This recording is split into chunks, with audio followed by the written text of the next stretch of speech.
we live constantly at the effect of trauma triggers, our life can get really small, because what we'll tend to do is, if a certain person or situation triggers that intense traumatic response in the body, we'll tend to want to withdraw from or avoid that type of person or situation. Or we might get involved with it, but with something that helps us numb or distance from it, like alcohol or drugs, or some other way of having separation from the trigger and the intense response in the body. So if we act to keep avoiding situations that trigger, and we know that triggers generalize over time, our life can end up being really, really small. So there's a point in healing with trauma, when there's been enough working with resources and resourceful states, where you're going to want to start to expose yourself just a little bit to an experience of the trauma in order to shift and change how that is encoded in your body and experienced in your body. Now, when I went to uni 30 odd years ago or more, that, exposure therapy was one of the preferred treatments for anxiety disorders, and trauma was considered an anxiety disorder in those days.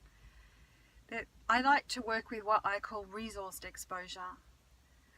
And that means that there's got to be lots and lots of capacity for accessing resource in your nervous system, and in your state of mind and in your emotional self. So resource can be an internal state. It's always going to be an internal state that you can access. And sometimes it'll be a way you get yourself there, and sometimes it'll be a way someone else helps you come into a resourceful state. The key is to expose yourself to trauma triggers in a resourceful way.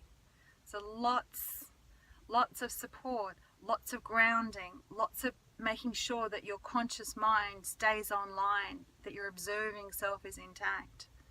I think kind of 98% I'm here and present and grounded, and 2% I'm going to let this uncomfortable thing come in and be felt, and aim to bring some meaning to that.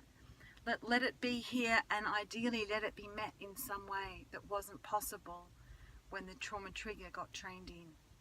So resourceful exposure, just a tiny little bit of exposure to the felt sense of the larger trauma pattern, but lots of resourceful state within you to meet that.